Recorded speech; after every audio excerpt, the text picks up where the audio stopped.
Hello दोस्तों, welcome to arts वल्ला। स्वागत है आप सभी का आज के इस नए वीडियो में। तो आज के इस वीडियो में जो है मैं आप लोगों को एक कहानी सुनाने वाला हूं जिसका नाम है उसने कहा था। ठीक है, आज के इस वीडियो में जो है मैं आप लोगों को एक कहानी सुनाऊंगा जिसका नाम है उसने कहा था। ठीक है, जो कि चंद्रधर शर्मा गुलेरी जी के द्वारा लिखा गया एक कहानी है और इसका प्रकाशन जो है 1915 ईस्वी में हुआ था। ये भी आप लोगों को पता होगा, ठीक है ना। ये आप लोग उसके जीवनी वाले वीडियो में देख चुके होंगे। तो इसका मैं आप लोगों को लाइन बाय लाइन संपूर्ण हिंदी समझाने वाला हूँ, बिल्कुल आसान भाषा में इसका अर्थ। ठीक है, तो वीडियो थोड़ा सा लंबा जरूर हो सकता है, लेकिन आप लोग जब देख लीजिएगा तो समझ लीजिए आप लोगों को ये एग्जाम की दृष्टि से जो है काफ़ी महत्वपूर्ण रहने वाला है। ठीक है, क्योंकि कहानी से जो है बहुत सारा क्वेश्चन पूछा जाता है। जैसे उसका लाइन भी कभी उठा के दे देगा आपको, उस कहानी से बीच वाले बातों से जो है आपको ऑब्जेक्टिव बना देता है, सब्जेक्टिव कभी कभी बना देता है। तो इस प्रकार से आप लोगों को जो है लाइन बाय लाइन पढ़ना ये काफ़ी ज़रूरी हो जाता है। ठीक है, और वैसे भी बोर्ड एग्जाम में भी अगर मार्क्स ऑब्टेन करना चाहते हैं तो नंबर उठाने की दृष्टि से जो है ये विषय काफ़ी महत्वपूर्ण है। ठीक है, इसीलिए आप लोगों से रिक्वेस्ट रहेगा, जो अगर आप लोग आ गए हैं तो वीडियो को अंत तक जरूर देखिएगा। अगर नहीं देखना है तो अभी जा सकते हैं। ठीक है, कोई दिक्कत नहीं है, जितना ही देखिए कम से कम प्रयास हो जो लास्ट तक देख लें। ठीक है, लास्ट तक देख लेते हैं तो ही आप लोगों को इस वीडियो से जो क्वेश्चन बनने वाला होगा वो आप लोगों को समझ में आएगा। ठीक है, तो चलिए हम शुरू करते हैं बिना किसी देरी के। उससे पहले एक ज़रूरी सूचना है, अगर आप लोगों को इस क्लास का या मेरे द्वारा करवाए गए किसी भी क्लास का PDF चाहिए तो ये हमारे टेलीग्राम का ऑफिशियल चैनल है। यहाँ से आप लोग ज्वाइन होकर प्रत्येक क्लास का PDF बिल्कुल फ्री में पा सकते हैं। यहाँ से आप लोगों को नोट्स भी प्रोवाइड किया जाता है। ठीक है, तो चलिए यहाँ से शुरू होता है उसने कहा था कहानी। ठीक है, याद रख लीजिएगा आप लोग, जो 1915 में प्रकाशित हुआ था, चंद्रधर शर्मा गुलेरी जी के द्वारा लिखा गया यह एक कहानी है। ठीक है, जो कि लगभग प्रथम विश्व युद्ध से संबंधित यह कहानी लिखा गया है। ठीक है, तो शुरू कुछ इस प्रकार से होता है, जो बड़े बड़े शहरों के इक्के गाड़ियों वालों की हाँ, मतलब बड़े बड़े शहरों के इक्के गाड़ी वालों की जवान के कोड़ों से जिनकी पीठ छिल गई हो और कान पक गए हैं, उनसे हमारी प्रार्थना है कि अमृतसर के बम्बू काट वालों की बोली का मरहम लगावे। मतलब ये एक प्रकार से मजाकिया टाइप में बोला जा रहा है, जो अगर मान लीजिए बड़े बड़े शहरों के इक्के गाड़ी वालों की जवान से जिनके कोड़ों से पीठ छिल गई हो, जैसे घोड़ा के मारने वाला जो होता है ना, जिसमें रबर टाइप का इसमें बांध दिया जाता है, उससे जो मारते रहते हैं घोड़ा को, उसको बोला जाता है कोड़ा। तो बोला जा रहा है जिनके मतलब कोड़ों से जिनकी पीठ छिल गई हो और जिसके कान पक गए हो, उनसे प्रार्थना है कि अमृतसर के बम्बू काट वालों की बोली का मरहम लगावे। अर्थात ये बम्बू काट वाले जो है अमृतसर का, ये लगभग बहुत बिजी शहर होगा। ठीक है ना, इसलिए इस प्रकार से उसको बताया गया है। बोल रहा है, जब बड़े बड़े शहरों की चौड़ी सड़कों पर घोड़े की पीठ चाबुक से धुनते हुए इक्के वाले कभी घोड़े की नानी से अपना निकट संबंध स्थिर करते हैं, कभी राह चलते पैदलों की आंखें न होने की तरस खाते हैं, नहीं होने पर तरस खाते हैं। ठीक है ना, और कभी कभी उनके पैरों की उंगलियों के पोड़ों को चिंध कर अपने ही को सताया हुआ बताते हैं। मतलब जब बड़ा बड़ा शहर में जो है ना, घोड़े की पीठ मतलब चौड़ी सड़क पर घोड़े की पीठ चाबुक से क्या करते हैं, धुनते हुए जब इक्के वाले चलते हैं, टांगा जानते हैं ना आप लोग, घोड़ा से जो सवारी करते हैं, पीछे 2 पहिया वाला इस प्रकार से चक्का लगा रहता है। ठीक है ना, और इसमें जो है ये यहाँ पे आप लोगों को घोड़ा लगा रहता है और यहाँ पे ये बैठने वाला रहता है, तो इसको क्या बोला जाता है, इक्का। तो बोल रहा है जो बड़े बड़े शहरों की जो चौड़ी सड़क पर घोड़े की पीठ चाबुक से क्या करते हैं, धुनते हुए इक्के वाले कभी कभी क्या करते हैं, घोड़े की नानी से अपना निकट संबंध स्थिर करते हैं। इसका मतलब गड़ियाते रहते हैं ना कभी कभी घोड़े को। और बोल रहा है कभी राह चलते पैदलों की आंखें न होने पर तरस खाते हैं। अर्थात कभी कभी गाड़ी के जब नज़दीक आने लगते हैं तो बोलते हैं ना, अरे अंधा है, मतलब दिखाई नहीं देता है। इसका मतलब वही हो गया, सभ्य भाषा में बोलिएगा तो मतलब आँख न होने पर तरस खाते हैं। ठीक है, और कभी कभी उनके पैरों की उंगलियों को पोड़ों को चिंध कर अपने ही को सताया हुआ बताते हैं। और कभी कभी इक्के वाले या घोड़े वाले ऐसे होते हैं जो मान लीजिए पैदल चलने वाले बेचारे को उंगली पर चढ़ा देगा और बाद में पता चलेगा अपने आप को ही मतलब सताया हुआ बताता रहेगा। ठीक है, बोल रहा है उसके बाद और संसार भर की ग्लानि, निराशा और क्षोभ के अवतार बने नाक की सीध चले जाते हैं। और संसार की पूरा ग्लानि, निराश, क्षोभ भरे एकदम नाक के सीध चले जाते हैं, मतलब लगेगा मतलब सबका सताया हुआ एकदम निराश है, लेकिन जाएगा एकदम बिल्कुल सीधे। आप हटे तो ठीक है, नहीं तो आपके टांग पे चढ़ाते हुए चल जाएगा। ठीक है, बोल रहा है तब अमृतसर में उनकी बिरादरी वाले तंग चक्करदार गलियों में हर एक लड्ढी वाले के लिए ठहर कर सब्र का समुद्र उमार कर, क्या बोलते हैं, जो बचो खालसा जी हटो भाई जी, तब जाके उनके जो बिरादरी वाले टांगे वाले होते हैं ये अपने सब्र का बांध उमार कर क्या बोलते हैं, जो मतलब बचो खालसा जी हटो भाई जी, ऐसा बोलते हैं ना घोड़े वाले सब, जो हटो भाई जी बचो खालसा जी बोलते रहते हैं। अगर आप शहर में होंगे तो निश्चित रूप से अभी भी मतलब कहीं कहीं चलता है टांगे वाला, तो इस प्रकार से आप लोगों को सुनने को ज़रूर मिलता है। अगर सुने हैं आप लोग वास्तव में तो कमेंट करके बताइएगा। उसी के बाद बोलता है जो ठहरना भाई जी, आने दो लाला जी, इस प्रकार से घोड़े वाला सब का क्या रहता है, तो ये एक प्रकार से उसका बोली रहता है। ठीक है उसके बाद हटो बाछा, ये सब मतलब वो कहते हुए आगे क्या करता है, निकलता है। जैसे बस का कंडक्टर होता है ना, तो वो बोलता है हट जाइए साइड हो जाइए, ऐसे प्रकार से। तो इस प्रकार से ये ठेला वाला बोलते रहते हैं। ठीक है, उसके बाद कहते हुए सफ़ेद फेटों, खच्चरों और बत्तखों, गन्ने और खूमचे और भाड़वे वालों के जंगल में से राह खेते हैं।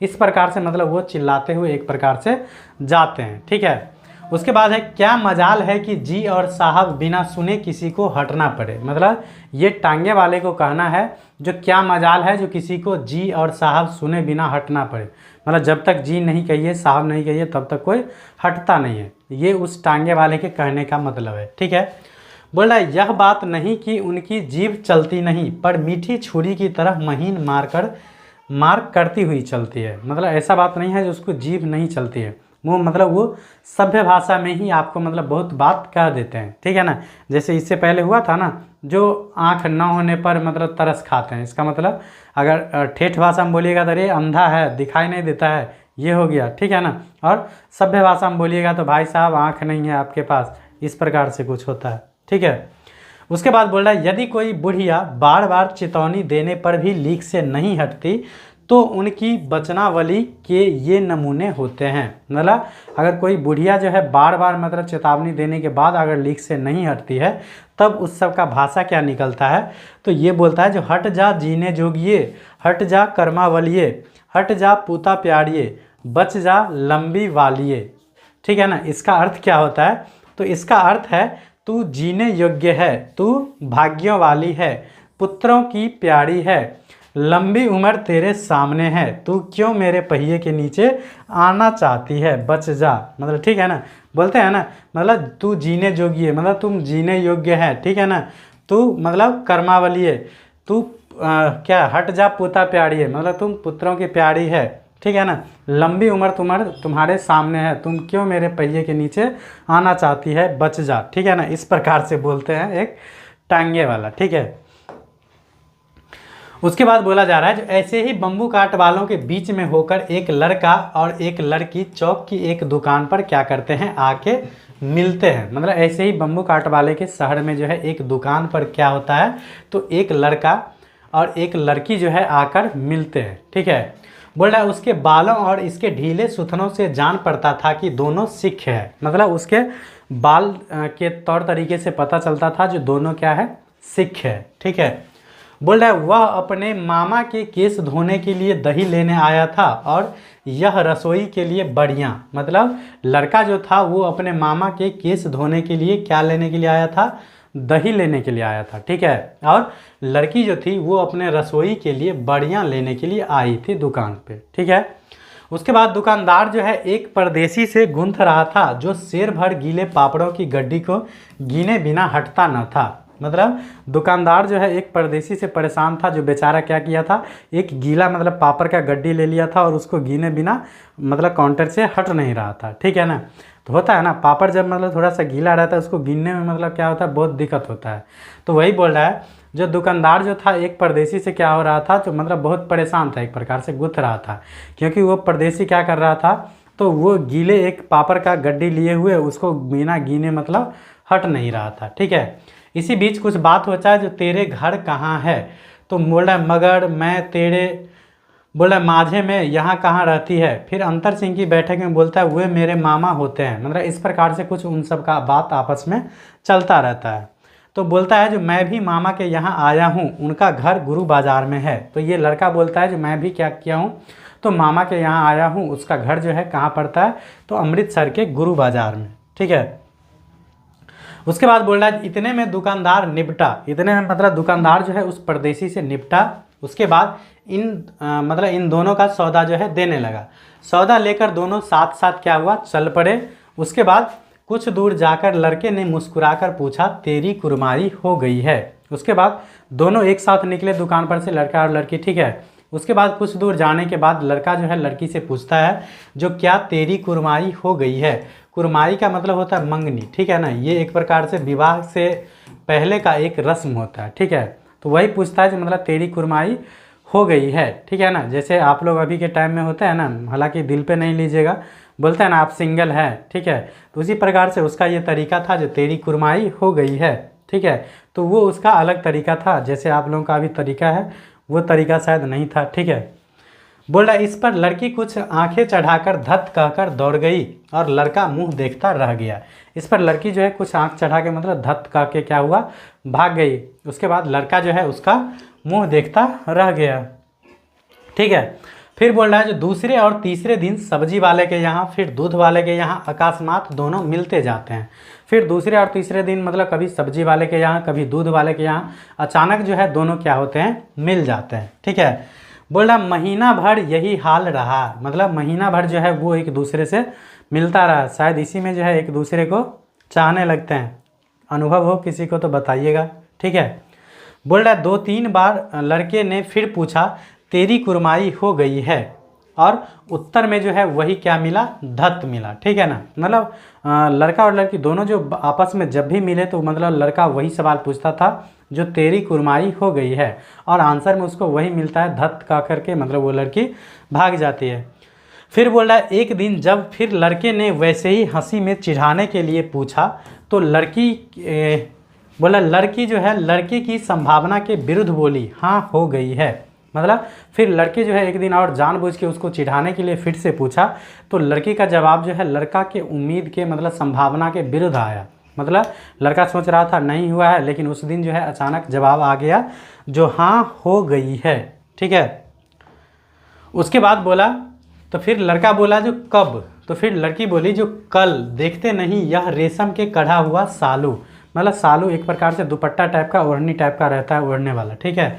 तो लड़की बोलता है देखते नहीं यही जो रेशम का मतलब कढ़ा हुआ साल मिला है। ठीक है। उसके बाद लड़की क्या हुई, भाग गई। फिर लड़के ने घर की राह ली, फिर लड़की उसके बाद भाग गई और लड़का जो है अपना घर का रास्ता नापने लगा। ठीक है।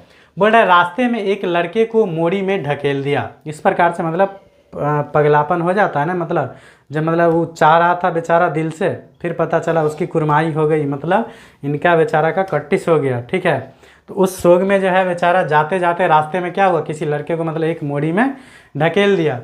उसके बाद एक क्या हो रहा, एक छावड़ी वाले की दिन भर की कमाई खोई, शायद उसके मतलब पैसा क्या हुआ गिरा दिया होगा। उसके बाद एक कुत्ता पर पत्थर मारा, मतलब जाते जाते अचानक मतलब एक कुत्ते पे क्या किया, पत्थर मारा। और एक गोभी वाले के मतलब ठेले में क्या कर दिया, तो दूध उड़ेल दिया। एक गोभी वाले के ठेले में क्या किया, दूध उड़ेल दिया। उसके बाद सामने नहाकर आती हुई किसी वैष्णवी से टकराकर क्या हुआ, तो अंधे की उपाधि पाई। टकराकर क्या हुआ, तो अंधे की उपाधि पाई। तब जाकर कहीं वो घर पहुंचा। फिर मतलब सामने से आ रही किसी वैष्णवी से टकराकर अंधे की उपाधि पाई। इसका मतलब क्या, टकराया होगा तो बोला होगा अरे अंधा है, दिखाई उखाई नहीं देता है। ठीक है। तो इस प्रकार से वो क्या हुआ, अंधा की उपाधि पाई, मतलब इतना हरकत करते हुए तब जाके वो कहीं क्या हुआ, अपना घर पहुंचा। तो ये था पहला पार्ट। ठीक है। उसके बाद यहाँ से पार्ट होता है सेकेंड, मतलब दूसरा पार्ट। ठीक है। पूछता है सब्जेक्टिव क्वेश्चन में जो उसने कहा था कहानी कितने भागों में विभक्त है या कितने भागों में बांटा गया है, तो टोटल जो है 5 भागों में विभक्त है। पूछा जाता है ये भी जो उसके कितने भागों में जो है युद्ध के बारे में वर्णन है। तो यहाँ तक जो आप पढ़े होंगे तो इसमें तो पता होगा आप लोगों को, इसमें क्या है, इसमें है आप लोगों को लव स्टोरी। मतलब पहला जो पार्ट है इसमें क्या है, लव स्टोरी है। तो आप लोगों को आगे पता चल जाएगा ऑटोमेटिक जो किस किस भाग में हमने युद्ध के बारे में पढ़ा है। सिर्फ वीडियो को अंत तक देखिए ना, सारा कॉन्सेप्ट मतलब क्लियर हो जाएगा, ठीक है। तो दूसरा पार्ट जो शुरू होता है, देखिए बोल रहा है राम राम यह भी कोई लड़ाई है, दिन रात खंदकों में बैठे हड्डियां अकड़ गई है। तो इसमें क्या है, युद्ध का चर्चा है ना, तो याद रखिएगा दूसरा पार्ट में जो है युद्ध का चर्चा है, आगे और आगे पता चल जाएगा। तो बोल रहा है राम राम यह भी कोई लड़ाई है, दिन रात मतलब खंदक में मतलब गुफा टाइप में मतलब बैठे बैठे क्या हुआ है, तो हड्डियां अकड़ गई है, ठीक है ना। बोल रहा है लुधियाने से 10 गुना जाड़ा है और मेह बर्फ ऊपर से, मतलब यहाँ तो लुधियाना से ही बोल रहा है 10 गुना ज़्यादा जाड़ है, ऊपर से बर्फ ऊपर से गिर रहा है, ठीक है। उसके बाद पिंडलियों तक कीचड़ में धंसे हुए हैं, पिंडलियों तक मतलब ठेवना जो होता है ना, ठेवना से नीचे वाला जो मांसल भाग होता है उसको बोलते हैं पिंडलियों। तो बोल रहा है पिंडलियों तक एकदम पूरा कीचड़ में धंसे हुए हैं और ज़मीन कहीं दिखता ही नहीं है, और ज़मीन कहीं दिखता नहीं है। बस क्या होता है, तो घंटे 2 घंटे में कान के पर्दे फाड़ने वाले धमाके के साथ क्या होता है, तो सारी खंदक हिल जाती है, मतलब ज़मीन कहीं दिखता नहीं है और घंटे 2 घंटे बाद जो है ऐसे धमाके होते हैं जो पता चलता है पूरा ज़मीन हिल उठता है, ठीक है। उसके बाद बोल रहा है और 100-100 गज धरती जो है उछल पड़ती है, मतलब इतना ज़ोर से समझिए धमाका होता है जो 100-100 गज धरती उछल पड़ती है। क्या बोल रहा है, जो इस गैबी गोले से बचे तो कोई लड़े, मतलब इस आकाशीय जो गोला गिर रहा है बड़ा बड़ा बम, जिससे धरती जो है 100-100 गज उछल जाती है, इस सब से कोई बचेगा तब तो लड़ेगा, ठीक है। बोल रहा नगरकोट का जलजला सुना था, यहाँ तो दिन में 25 जलजले होते हैं, ठीक है ना। जलजला का मतलब होता है समझिएगा भूकंप, ठीक है। तो बोल रहा है हमने नगरकोट का मतलब भूकंप सुना था, यहाँ तो पता चलता है जो दिन में 25 भूकंप आता है, ठीक है। बोल रहा है जो कहीं खंदक से बाहर साफा या कोहनी निकल गई तो चटाक से गोली लगती है। बोल रहा है न मालूम बेईमान मिट्टी में लेटे हुए या घास की पत्तियों में छिपे हुए, मतलब बोल रहा है साफा से मतलब खंदक से जो है बाहर कभी मान लीजिए कोहनी या कुछ भी निकल गया तो चटाक से पता चलता है वहाँ पे गोली लग गया है, ठीक है ना। बोल रहा है मतलब ना जाने बेईमान जो है मिट्टी में लेटे हुए हैं या घास की पत्तियों में छिपे रहते हैं, ठीक है। उसके बाद लहना सिंह बोलता है जो और 3 दिन है, 4 तो खंदक में बिता ही दिए, मतलब और 3 दिन बचा हुआ है, 4 दिन तो खंदक में बिता ही दिए, ठीक है। बोले परसों रिलीफ आ जाएगी और फिर 7 दिन की छुट्टी, मतलब लहना सिंह ऐसा सोच रहा है जो परसों फिर रिलीफ आ जाएगी, उसके बाद एकदम 7 दिन से क्या होगा, छुट्टी होगा, एकदम खाएंगे पिएंगे मौज करेंगे, ठीक है। उसके बाद अपने हाथों झटका करेंगे और पेट भर खाकर सोए रहेंगे, मतलब एकदम भर पेट खा के आराम से क्या करेंगे, सोए रहेंगे। बोल रहा उस फिरंगी मैम के बाग में मखमल का सा हरा घास फल और दूध की वर्षा कर देती है, लाख कहते हैं दाम नहीं लेती है, कहती है तुम राजा हो मेरे मुल्क को बचाने आए हो। मतलब उस फिरंगी मैम के बाग में जहाँ पे क्या है तो एकदम मखमल जैसा हरा सा घास है, मैम जो है क्या करती है तो फल और दूध का एकदम से वर्षा कर देती है, और लाख कहने पर भी मतलब वो मैम जो है पैसा नहीं लेती है। क्या कहती है, जो तुम राजा हो मेरे मुल्क को मतलब मेरे देश को बचाने आए हो, ठीक है ना, ऐसा कहते हैं क्योंकि वो सब आर्मी में है, ठीक है ना। उसके बाद बोल रहा है जो 4 दिन तक पलक नहीं झपकी, बिना फेरे घोड़ा बिगड़ता है और बिना लड़े सिपाही, ये पूछा जाता है लाइन, ठीक है ना, ये पूछा जाता है बोलेगा किसने कहा था जो बिना फेरे घोड़ा बिगड़ता है और बिना लड़े सिपाही, तो ये कहा था आप लोगों को लहना सिंह, ठीक है ना, ये याद रखिएगा, ये ऑब्जेक्टिव बनता है। तो लाइन बाय लाइन मैं आप लोगों को इसीलिए समझा रहा हूँ, ठीक है ना, जो आप लोगों को किसी भी लाइन से ऑब्जेक्टिव बना दे, एक भी ऑब्जेक्टिव मिस नहीं होगा, सिर्फ अंत तक देखिए तो सही, ठीक है। बोल रहा है जो मुझे तो संगीन चढ़ाकर मार्च का हुक्म मिल जाए, फिर 7 जर्मन को अकेले मारकर न लौटूं तो मुझे दरबार साहब की देहली पर मत्था टेकने का नसीब न हो। मतलब लाना सिंह बोलता है मुझे अगर संगीन चढ़ाकर मार्च का हुक्म मिल जाए तो मैं अकेले क्या करूँगा, एकदम 7 जर्मन को मारूंगा, ठीक है ना, अगर नहीं मारा तो मुझे मतलब दरबार साहब की देहली पर मत्था टेकना नसीब ना हो, एक प्रकार से ये वचन करता है, ठीक है ना। बोल रहा है पाजी कहीं के कलों के घोड़े संगीन देखते ही मुंह फाड़ देते हैं और पैर पकड़ने लगते हैं। बोल रहा है यों अंधेरे में 30-30 मन के गोला फेंकते हैं। उसके बाद उस दिन दावा किया था कि 4 मील तक एक जर्मन नहीं छोड़ा था, पीछे जनरल ने हट जाने का कमान दिया, नहीं तो समझ लीजिए, मतलब लाना सिंह ऐसा बोलता है जो उसने उस दिन जो दावा किया था तो 4 मील तक जो है एक भी जर्मन को नहीं छोड़ा था, ठीक है ना। बोल रहा है वो तो जर्मन साहब जो है पीछे हट जाने का कमान दिया, नहीं तो क्या होता समझ लीजिए, नहीं तो क्या होता, तो बोल रहा नहीं तो हम सीधे बर्लिन पहुंच जाते। बर्लिन क्या है, तो जर्मनी की राजधानी है, ठीक है। तो बोल रहा है नहीं तो सीधे बर्लिन पहुंच जाते। बोल रहा है क्यों, सूबेदार हजारा सिंह ने कहा। तो फिर सूबेदार हजारा सिंह ने मुस्कुराकर कहा, जो लड़ाई के मामले जमादार या नायक के चलाए नहीं चलते, बड़े अफसर जो है दूर की सोचते हैं। उसके बाद 300 मील का सामना है, एक तरफ बढ़ गए तो क्या होगा। फिर सूबेदार हजारा सिंह बोलते हैं क्या, जो बोल रहा है लड़ाई के मामले में जो है ना, ये जमादार या नायक के चलाए नहीं चलते हैं, बड़े अफसर जो होते हैं वो दूर की सोचते हैं, मतलब फ्यूचर भी सोचते हैं ना। अभी मान लीजिए एकदम डायरेक्ट चल देंगे लड़ने के लिए, लेकिन फ्यूचर क्या होगा उसको भी सोचना पड़ता है। तो वही बोल रहा है सूबेदार हजारा सिंह, जो बड़े अफसर जो होते हैं ये दूर की सोचते हैं, ठीक है। बोल रहा है 300 मील का सामना है, कितना है, 300 मील का सामना है, अगर एक तरफ बढ़ गए तो क्या होगा, मतलब सिर्फ एक तरफ बढ़ जाने से तो कुछ होगा नहीं, ठीक है ना। तो देखिए आगे बोल रहा है, जो सूबेदार जी सच है, लहना सिंह बोला, मतलब लहना सिंह बोला सूबेदार जी ये सच है। बोल रहा है पर करे क्या, हड्डियों में तो क्या हो रहा है, जारा धंस गया है। इसका मतलब बोल रहा है मतलब करे क्या, हड्डियों में क्या हो गया, जारा धंस गया, मतलब बहुत एकदम ठंड लग गया है एक प्रकार से, ठीक है ना।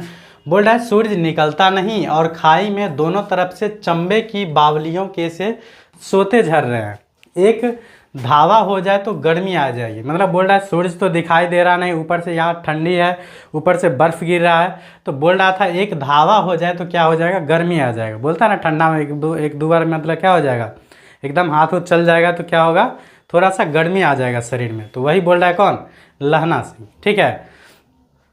उसके बाद बोलता है उद्यमी उठ सिगड़ी में कोले डाल, वजीरा तुम 4 जने बाल्टियां लेकर खाई का पानी क्या करो, बाहर फेंक दो। मतलब उद्यमी को बोलता है उठ के, मतलब सिगड़ी में, सिगड़ी क्या बोलते हैं, आग जो जलाते हैं ना ठंडी के टाइम में किसी बर्तन में, तो उसको बोलते हैं सिगड़ी। तो उसमें बोला कोयला डाल देने के लिए, ठीक है। और वजीरा सिंह को बोला है जो तुम 4 जने क्या करो, बाल्टी लेकर के और खाई का पानी बाहर फेंक दो, ठीक है। उसके बाद फिर लहना सिंह बोला, मतलब नहीं, महासिंह शाम हो गई है, खाई के दरवाजे का पहरा बदल ले। यह कहते हुए सूबेदार सारी खंदक में चक्कर लगाने लगता है। उसके बाद महासिंह को बोला, मतलब सूबेदार हजारा सिंह, जो मतलब शाम हो गई है तो क्या करना है आप लोगों को, तो खाई के दरवाजे का जो पहरा होता है उसको बदल देना है। मतलब कोई व्यक्ति मान लीजिए अभी से 5 घंटा किया है, उसको चेंज करके दूसरा को मतलब वहाँ खड़ा कर देना है। तो वही बोल रहा है मतलब जो खाई के दरवाजे के पहरा को बदल देना है। उसके बाद सूबेदार जी जो है सारे खंदक में चक्कर काटने लगते हैं, ठीक है। उसके बाद बोला जा रहा है जो वजीरा सिंह पलटन का विदूषक था, ये ऑब्जेक्टिव में पूछा जाता है, ठीक है, पूछा जाएगा जो पलटन के विदूषक कौन था, तो याद रखिएगा वजीरा सिंह, ठीक है ना, बहुत महत्वपूर्ण है। उसके बाद वजीरा सिंह क्या था, तो पलटन का विदूषक था। विदूषक मतलब होता है एक प्रकार से क्या बोल सकते हैं, जोकर टाइप का। उसके बाद बाल्टी में गंदला पानी भरकर खाई के बाहर फेंकता हुआ बोला, मैं पाधा बन गया हूँ। मतलब वजीरा सिंह पलटन का विदूषक था, वो मतलब क्या किया, तो बाल्टी में जो है ना गंदा पानी भर के मतलब उसको देते हुए क्या बोला, जो मैं पाधा बन गया हूँ। पाधा मतलब पुरोहित एक प्रकार से, ठीक है ना। बोला करो जर्मनी के बादशाह का तर्पण, मतलब एक प्रकार से बड़ाई करो जर्मनी वाले का, ठीक है। इस पर सब खिलखिला पड़े और उदासी के बादल फट गए। इसके बाद सुन के मतलब सब क्या हुए, खिलखिला उठे, मतलब हंस पड़े। और अचानक से क्या हुआ, तो उदासी का बादल फट गए, मतलब सब उदास हो गए, ठीक है। उसके बाद बोल रहा है जो लहना सिंह ने दूसरी बाल्टी भरकर उसके हाथ में देकर कहा, अपनी बाड़ी के खरबूजों में पानी डाल दो, ऐसा खाद का पानी पंजाब भर में नहीं मिलेगा। ये उसका आपसी मतलब बातचीत था एक प्रकार से मित्रवत रूप से, ठीक है ना। मतलब लहना सिंह दूसरा बाल्टी में पानी भर के उसके हाथ में देता है और बोलता है ये पानी जो है ना कहाँ डाल देना है, तो अपने बाड़ी के खरबूजों में। बोल रहा है ऐसा पानी जो है, ऐसा खाद बीज वाला पानी मतलब पूरे पंजाब भर में आपको कहीं नहीं मिलेगा, ठीक है। उसके बाद बोला हाँ देश क्या है, ये स्वर्ग है। मैं तो लड़ाई के बाद सरकार से 10 घुमा जमीन यहाँ मांगूंगा और उसमें फल के बूटे लगाऊंगा। मतलब फिर लहना सिंह बोलता है जो मतलब यह देश क्या है, यह तो एक स्वर्ग है। लड़ाई के बाद हम सरकार से क्या करेंगे, तो 10 घुमा ज़मीन जो है हम यहीं मांग लेंगे और इसमें क्या करेंगे, तो फल के बूटे लगाएंगे, मतलब फल के एक प्रकार से बगीचा लगाएंगे, ठीक है। उसके बाद लाड़ी होड़ा को भी यहाँ बुला लोगे, या वही दूध पिलाने वाली फिरंगी मैम को। मतलब एक प्रकार से स्त्री के लिए जो हम रिस्पेक्ट सूचक शब्द करते हैं ना, तो उसको बोलते हैं लाड़ी होड़ा। मतलब एक प्रकार से मजाक चल रहा है उस समय, जो मतलब उसको भी आप तुम बुला लोगे, या वही दूध पिलाने वाली फिरंगी मैम को। फिर बोला चुप कर, यहाँ वालों को शर्म नहीं है। ठीक है, बोल रहा देश देश की चाल है, आज तक मैं उसे समझ ना सका कि सिख तंबाकू नहीं पीते हैं। बोल रहा है मतलब यह सब क्या है, देश देश की चाल है, आज तक मैं समझ नहीं सका कि सिख जो है तंबाकू नहीं पीते हैं, लेकिन वह जो है सिगरेट देने में हट करती है, ओठों में लगाना चाहती है, और मैं पीछे हटता हूँ तो समझती है कि राजा बुरा मान गया। मतलब लहना सिंह ऐसा बोलता है जो मतलब वो हम समझ नहीं पाए, जो सिख जो है तंबाकू नहीं खाते हैं और वो सिगरेट देने से ऊपर से मना करते हैं। और बोल रहा है जो होठों में लगाना चाहती है वह, मतलब वो फिरंगी मैम, और जब हम पीछे हट जाते हैं तो वो सोचती है, मतलब वो मैम जो है सोचती है जो राजा बुरा मान गए। बोल रहा है अब मेरे मुल्क के लिए लड़ेंगे नहीं, मतलब ऐसा सोच रहे हैं जो लहना सिंह बुरा मान गए, मतलब मेरे राजा जो है बुरा मान गए। एक प्रकार से उसको मतलब एक प्रकार से हीरो मानता है, ठीक है ना, जो आप मेरे मुल्क के राजा हो, आप मेरे देश के बचाने आए हो, ठीक है ना। बोला अच्छा अब बोधा सिंह कैसा है, फिर बोला अब बोधा सिंह कैसा है, तो बोला अच्छा है। ठीक है, बोधा सिंह कौन है, तो ये लगभग वजीरा हजारा सिंह का पुत्र है। ठीक है, उसके बाद बोला जैसे मैं जानता ही ना हूँ, ये उसके आपसी में बात चलता है जो बोधा सिंह कैसा है, तो बोला अच्छा है, लेकिन वास्तव में बोधा सिंह जो है बीमार रहता है। ठीक है ना, तो इसलिए बोलता है जैसे मैं जानता ही ना हूँ। ठीक है, रात भर तुम अपने कंबल उसे ओढ़ाते हो और अपनी सिगड़ी के सहारे गुजर करते हो। मतलब बोल रहा है जैसे मैं जानता ही नहीं हूँ, तुम मतलब क्या करते हो, तो रात रात भर अपना कंबल जो है बोधा सिंह को दे देते हो, और खुद कैसे रात गुजारते हो, तो ये सिगड़ी के सहारे अपने रात गुजारते हो। सिगड़ी किसको बोलते हैं, तो वही एक प्रकार से बर्तन में जिसमें आग जला के रखते हैं ना ठंडा के टाइम में, उसको बोलते हैं सिगड़ी। ठीक है, बोल रहा है उसके पहरे पर आप दे आते हो, मतलब जब बोधा सिंह के पहरा देने का बारी आता है तो आप खुद जाके दे देते हो। ठीक है, बोल रहा है अपने सूखे लकड़ी के तख्तों पर उसे सुलाते हो, मतलब अपना जो सूखा हुआ लकड़ी रहता है उस पर सुलाते हो बोधा सिंह को, और अपने आप जो मतलब आप खुद जो है क्या करते हैं, तो कीचड़ में पड़े रहते हैं, क्योंकि जहाँ वो सैनिक सब था वहाँ क्या था, पूरा कीचड़ था, मतलब सूखा कहीं नहीं, ऊपर से बर्फ़ गिर रहा था। ठीक है ना, तो इसलिए बोल रहा है जो मतलब अपने सूखे लकड़ी पर तो तुम क्या करते हो, बोधा सिंह को सुला देते हो, और खुद कहाँ रहते हो, तो कीचड़ में पड़े रहते हो।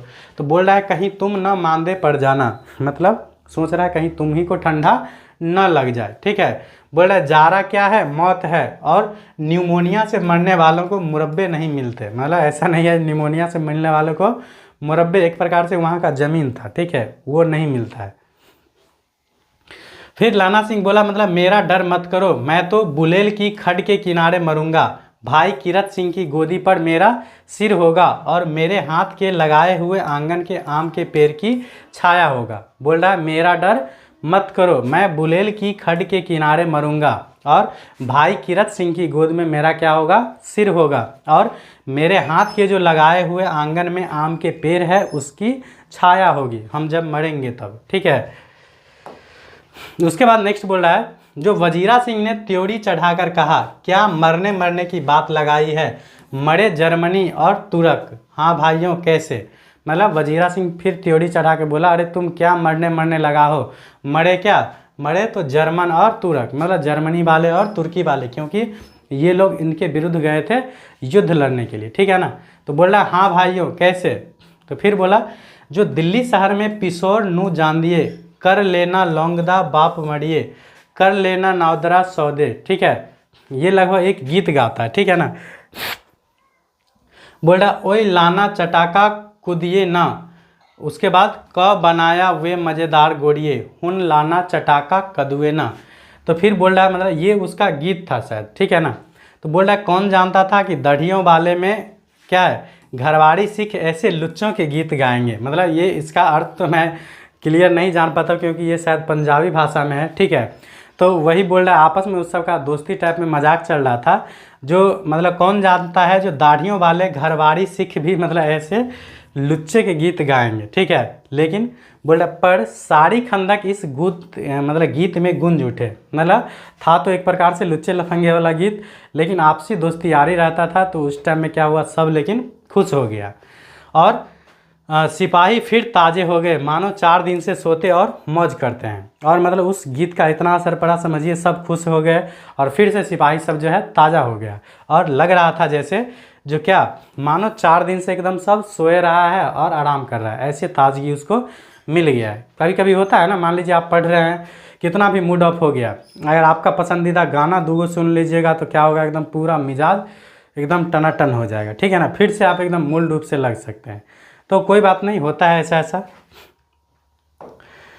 उसके बाद बोल रहा है, फिर देखिए वो 2 पार्ट खत्म हो गया। दूसरा पार्ट जो है पता होगा आप लोगों को, फर्स्ट पार्ट में लव स्टोरी था, दूसरा वाला में क्या था, तो युद्ध के बारे में वर्णन है।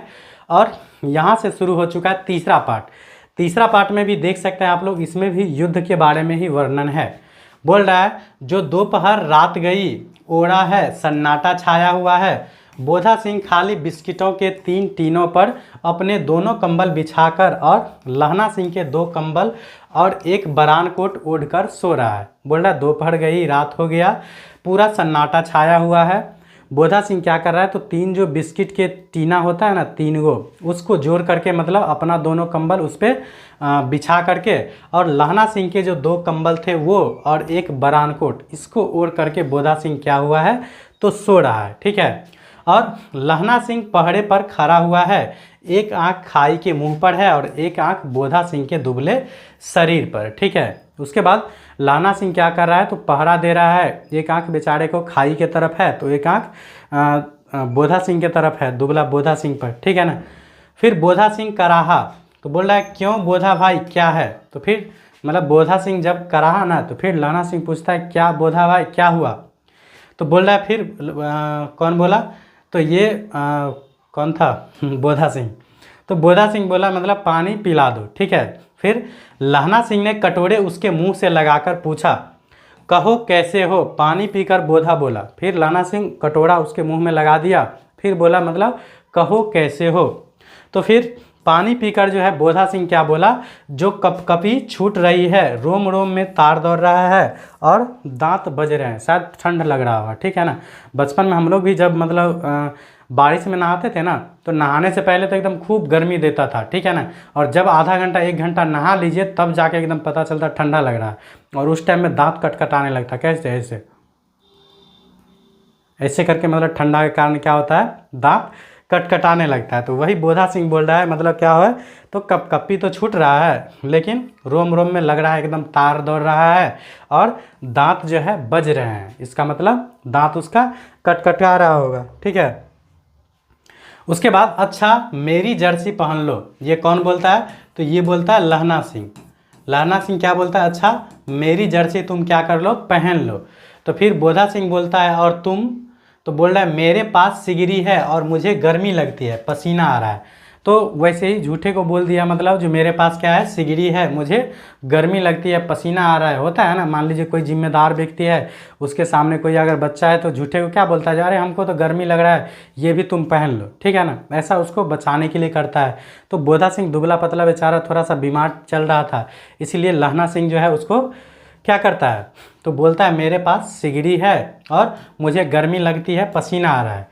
तो बोल रहा है ना मैं नहीं पहनता, 4 दिनों से तुम मेरे लिए यही कर रहे हो। मतलब बोधा सिंह बोलता है कि मतलब नहीं मैं नहीं पहनता, 4 दिनों से आप मतलब ऐसे ही कर रहे हो, जो मुझको गर्मी लगता है, मतलब सिगड़ी है मेरे पास। तो फिर बोला हाँ याद आई, मेरे पास दूसरी गर्म जर्सी है। ये कौन बोलता है, लहना सिंह बोलता है झूठ के, ठीक है ना, जो हाँ याद आया मेरे पास दूसरी गर्म जर्सी है, ठीक है, आज ही सवेरे आई है बिलैत से। क्या बोला, मतलब आज ही सवेरे बिलैत से आया है। बोल रहा है बुन बुन कर भेज रही है मैम, मतलब मैम जो है उसको भेजे हैं।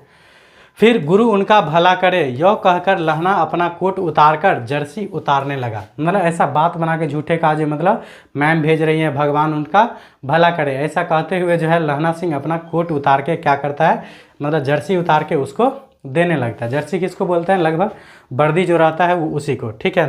तो अपना जर्सी उसको दे देता है बोधा सिंह को। तो फिर बोधा सिंह बोलता है जो सच कहते हो, मतलब वास्तव में नया कोट आया है ना, तो बोल रहा है अरे और नहीं तो झूठ, मतलब मैं झूठ क्या बोलता हूँ, मतलब वास्तव में झूठ ही था, लेकिन बोला नहीं मैं झूठ बोलता हूँ क्या, तो वो अपना कोट उसको दे दिए। फिर यों कह कर नहीं करते, बोधा को उसने ज़बरदस्ती जर्सी पहना दी। उसके बाद बोधा सिंह को जो है वो अपना ज़बरदस्ती जर्सी पहना दी, और आप खाकी कोट और जीन का कुर्ता पहनकर क्या है तो पहरे पर खड़ा हुआ, और अपने आप जो है लाना सिंह सिर्फ एक खाकी कोट पहन के और जीन का कुर्ता पहन के मात्र समझिए पहरा दे रहा था। मैम की जर्सी की कथा तो केवल कथा थी, इसका मतलब मैम का नाम जो लिए जो मतलब मुझे एक नया जर्सी भिजवा दिए, वो झूठ मूठ का एक बहाना था ताकि वो जर्सी पहन ले बोधा सिंह, ठीक है ना।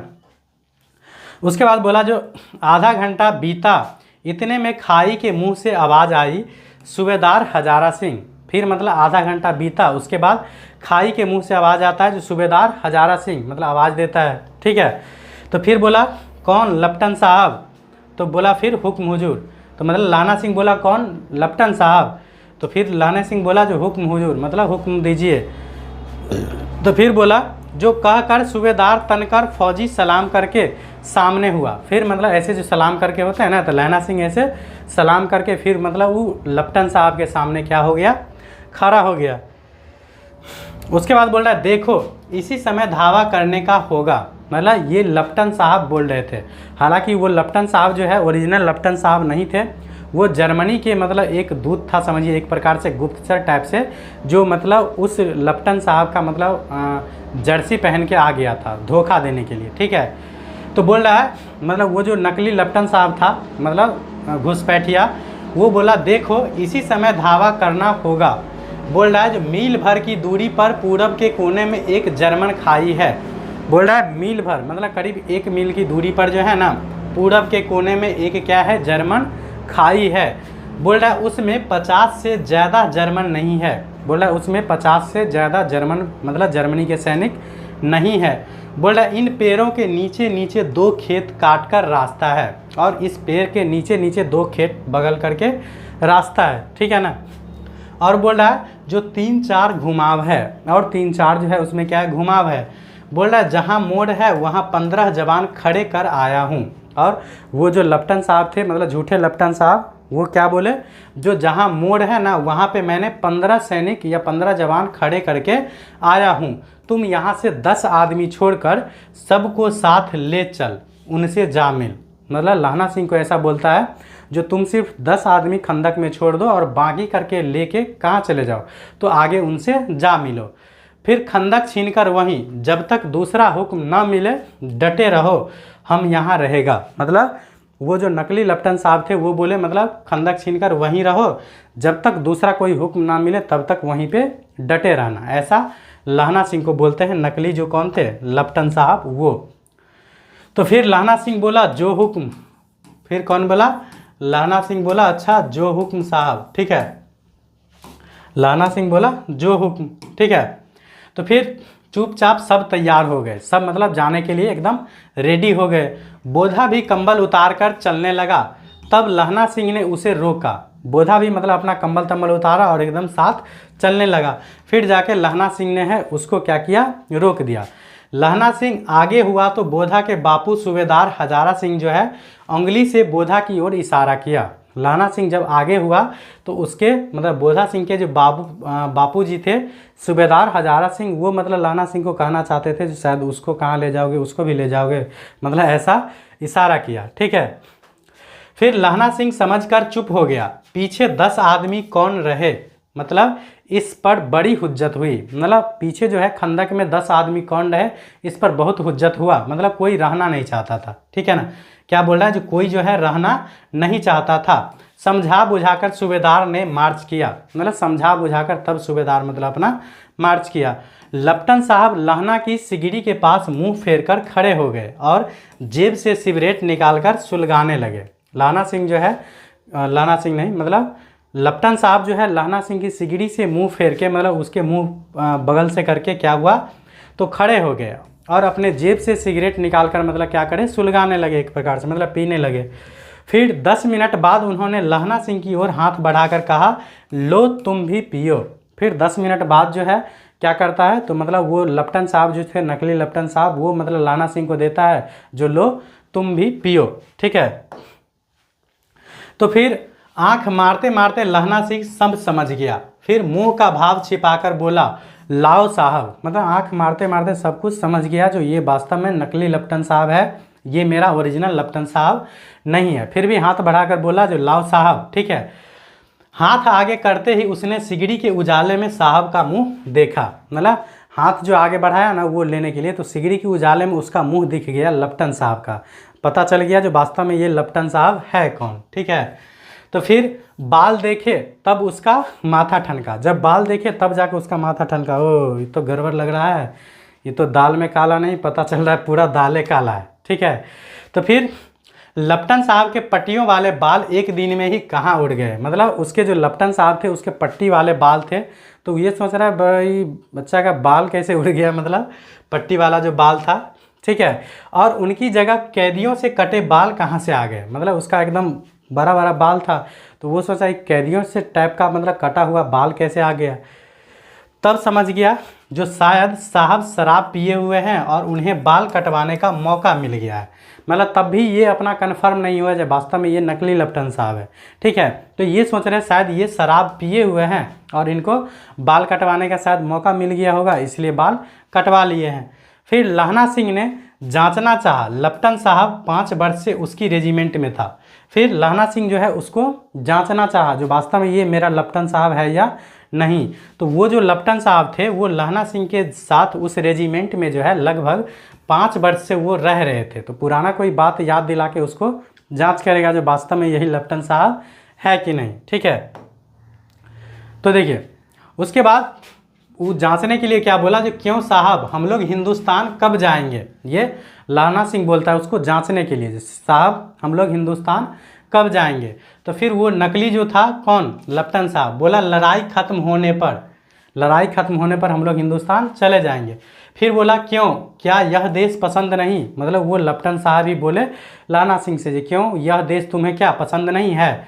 तो फिर लहना सिंह बोले जो नहीं साहब, शिकार के वे मज़े यहाँ कहाँ, याद है पर साल नकली लड़ाई के पीछे हम आप क्या है जगादारी ज़िले में शिकार करने गए थे।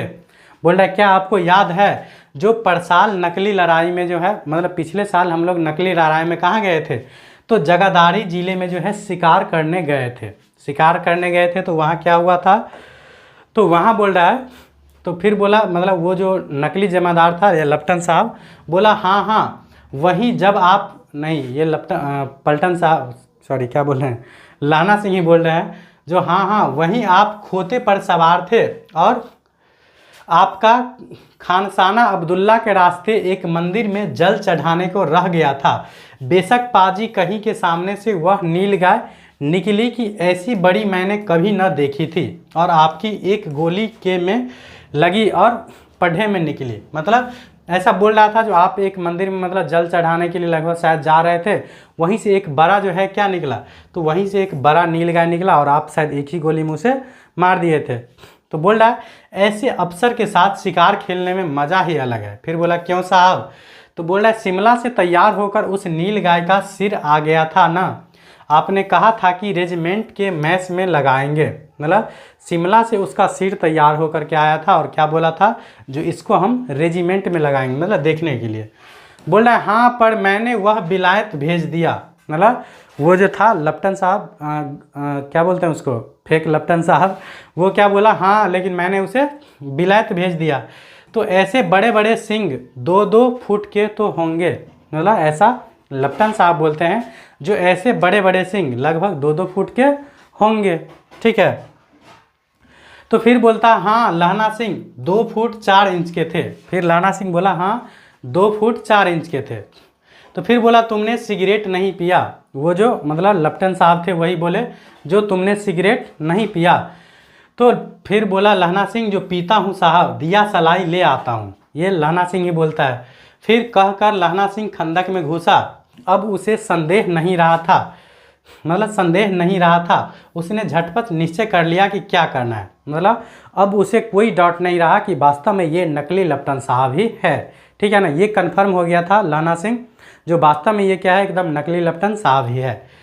तो फिर उसने झटपट निश्चय कर लिया जो वास्तव में अब हमको करना क्या है। ठीक है, तो बोल रहा है अंधेरे में किसी सोने वाले से वह टकराया। अंधेरे में जब जा रहा था तो किसी सोने वाले से टकराया। तो फिर लाना सिंह बोला कौन, वजीरा सिंह? तो बोला हाँ। तो बोला क्यों लाना, क्या कमायत आ गई है? वजीरा सिंह बोला क्यों लाना सिंह, मतलब क्या कमायत आ गई है, मतलब कौन सा मुसीबत आ गया है? तो बोल रहा है जरा तो आंख लगने दी होती, मतलब ये वजीरा सिंह ही बोले, मतलब जरा तो आंख भी लगने दो, मतलब शायद तत्काल सोया होगा। ठीक है, तो फिर बोला लाना सिंह बोला होश में आओ, कमायत आई है और लपटन साहब की वर्दी पहन कर आई है।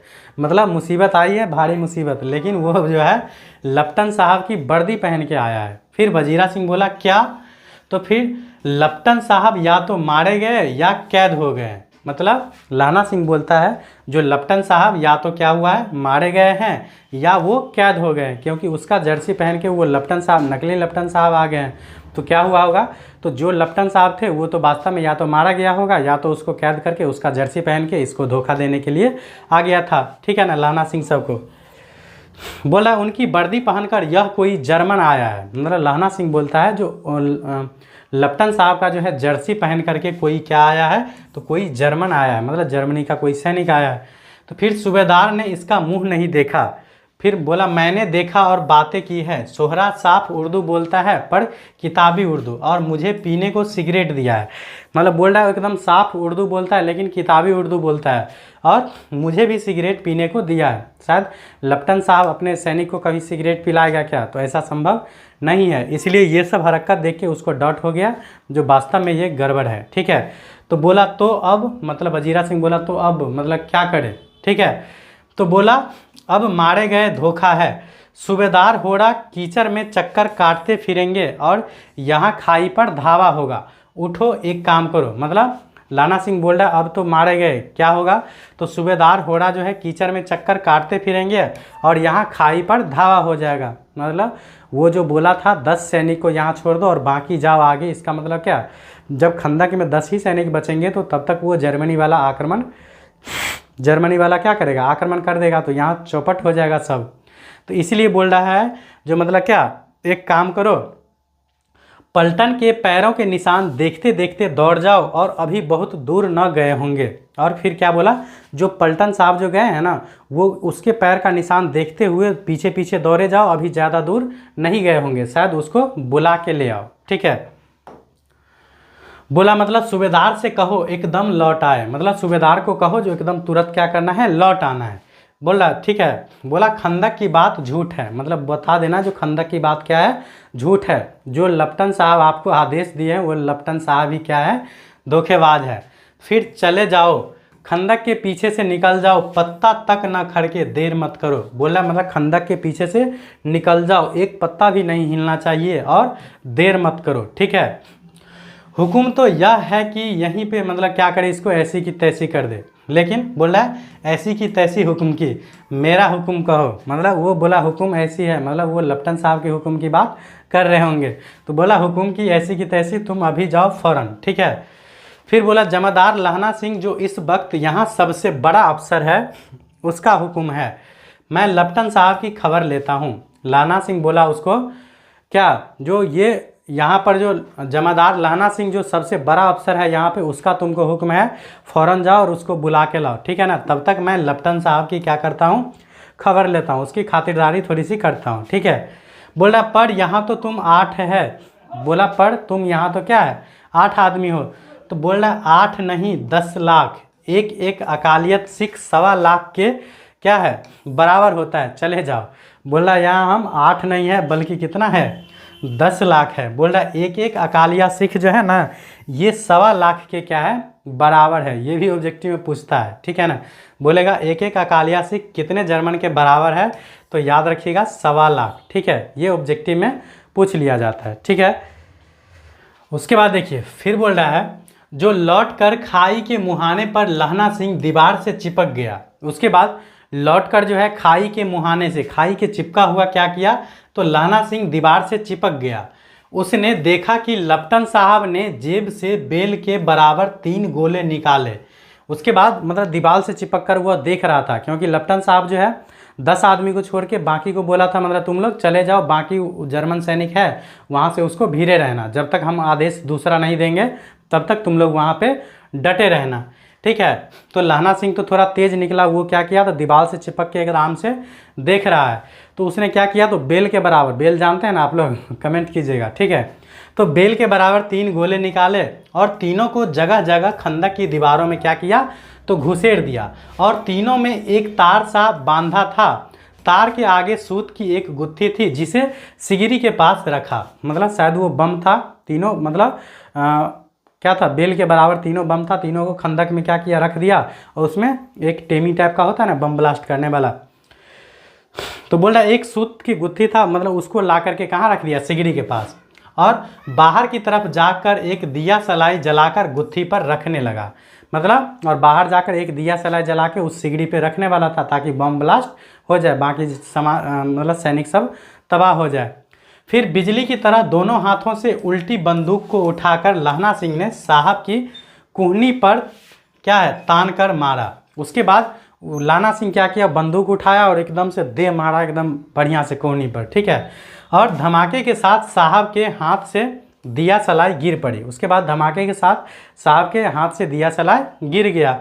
फिर लहना सिंह ने एक कुंदा साहब की गर्दन पर मारा और साहब आँख मीन गॉट कहते हुए चित्त हो गए, मतलब उसके बाद गर्दन पर एक बंदूक मारा घुमा के एकदम जोर से, ठीक है, और साहब आँख बंद करके सीधा आराम से क्या हुआ चित्त हो गए, ठीक है। फिर लहना सिंह ने तीनों गोले बीन कर खंदक के बाहर फेंके और साहब को घसीट कर सिगरी के पास लेटाया। उसके बाद लहना सिंह फिर क्या किया तो तीनों गोला निकाल करके खंदक से बाहर फेंका और ये जो लेफ्टिनेंट साहब थे उसको घसीट करके सिगरी के पास लेटाया। फिर जेबों की तलाश ली, 3-4 लिफाफे और एक डायरी निकलकर उन्हें अपनी जेब के हवाले किया। फिर उसके जेब की तलाशी लिया तो 3-4 लिफाफे मिले और एक डायरी निकाला, तो उस सब को लेख के मतलब अपने जेब के हवाले किया, मतलब अपने जेब में रख लिया, ठीक है। फिर बोला साहब की मूर्छा हटी। लहना सिंह हंसकर बोला क्यों लेफ्टिनेंट साहब मिजाज कैसा है, मतलब फिर उसको तो मतलब जान से नहीं मारा था, बंदूक तो नहीं मारा था, बंदूक से सिर्फ चोट लगाया था ताकि बेहोश हो जाए। तो फिर बोला साहब की जब मूर्छा हटी, मतलब उसको जब थोड़ा सा होश आया, तो फिर लहना सिंह हंसकर बोला क्यों लेफ्टिनेंट साहब क्या हाल है, ठीक है, कैसा मिजाज है। तो बोला आज मैंने बहुत बातें सीखी, यह सीखा कि सिख सिगरेट पीते हैं, यह सीखा कि जगाधारी के ज़िले में नील गाय होती है, मतलब ये उसको बात बोल रहा है जो मैंने जो तुमको बात बताया था वो तो एक फेक थी। तो बोला आज मैंने बहुत कुछ सीखा, जो सिख क्या करते हैं सिगरेट पीते हैं और जगाधारी के ज़िले में नील गाय होती है, ये मतलब झूठ बात था, ठीक है, और उनके 2 फुट 4 इंच के सींग होते हैं। यह सीखा कि मुसलमान खानसामा मुर्गियों पर जल चढ़ाते हैं, ये सब बात तो झूठ का कहानी था, ठीक है ना, उसको फंसाने के लिए, ठीक है। और लेफ्टिनेंट साहब खोते पर चढ़ते हैं, पर यह तो कहो ऐसी साफ उर्दू कहाँ से सीखा है, मतलब ये उसको बेवकूफ़ बनाते हैं, जो बताओ ऐसी साफ उर्दू कहाँ से सीखा है। हमारे लेफ्टिनेंट साहब तो बिना डेम के 5 लफ्ज़ भी नहीं बोला करते हैं, मतलब बोल रहा है हमारे जो लेफ्टिनेंट साहब थे वो बिना डैम के मतलब 5 लफ्ज़ भी मतलब 5 बात भी नहीं बोल पाते हैं। फिर लहना ने पतलून के जेबों की तलाशी नहीं ली थी, साहब ने मानो जाड़े से बचने के लिए दोनों हाथ जेबों में डाले, फिर मतलब उसके पतलून के जेब का जो है मतलब क्या किया था तलाशी नहीं लिया था, साहब ने मानो जाड़े से बचने के लिए दोनों हाथ अपना जेब में डाले हुआ था। उसके बाद लहना सिंह कहता गया चालाक तो बड़े हो, पर माझे का लहना इतने बरस लेफ्टिनेंट साहब के साथ रहा, उसे चकमा देने के लिए 4 आंखें चाहिए, मतलब बोला चालाक, मतलब लहना सिंह कहता गया, फिर बोला चालाक तो तुम बड़े हो, लेकिन माझे के लहना इतने बरस जो है मतलब लेफ्टिनेंट साहब के साथ रहे, उसे चकमा देने के लिए कम से कम तुम्हारे पास 4 आंखें होना चाहिए, ठीक है। बोला 3 महीने हुए एक तुर्की मौलवी मेरे गांव आया था, मतलब ऐसे ही एक कहानी सुना रहा है जो 3 महीने पहले एक क्या हुआ था, तो एक तुर्की मौलवी मेरे गांव आया था, औरतों को बच्चे होने के तवीज़ बांटता था, मतलब औरत को जिसको बच्चा नहीं हो रहा था उसके लिए वो तवीज़ बांट रहा था और बच्चों को दवाई देता था। चौधरी के बड़े के नीचे मंजा बिछाकर हुक्का पीता रहता था और कहता था कि जर्मनी वाले बड़े पंडित हैं, मतलब ऐसा वो मतलब कहते थे। बोल रहा वेद पढ़ पढ़ कर उसमें विमान चलाने की विद्या जान गए हैं। मतलब वो वैद जो थे झूठ मूठ का मतलब वो बोल रहे थे जो जर्मनी वाले क्या हैं बहुत पंडित है और क्या कर रहे हैं तो वेद पढ़ पढ़ करके जो है विमान चलाने उसको आ गया है, विमान चलाने की विद्या जान गए हैं। बोल रहा है गौ को नहीं मारते, हिंदुस्तान में आ जाएंगे तो गौ हत्या बंद कर देंगे, मतलब ऐसा वो बिना मतलब का बोल रहे थे। उसके बाद मंडी के बनियों को क्या है बहकाता कि डर खाने में रुपया निकाल लो, सरकार का राज्य जाने वाला है। डाक बाबू पोल्हू राम भी डर गया था। मैंने मुल्ला जी की दाढ़ी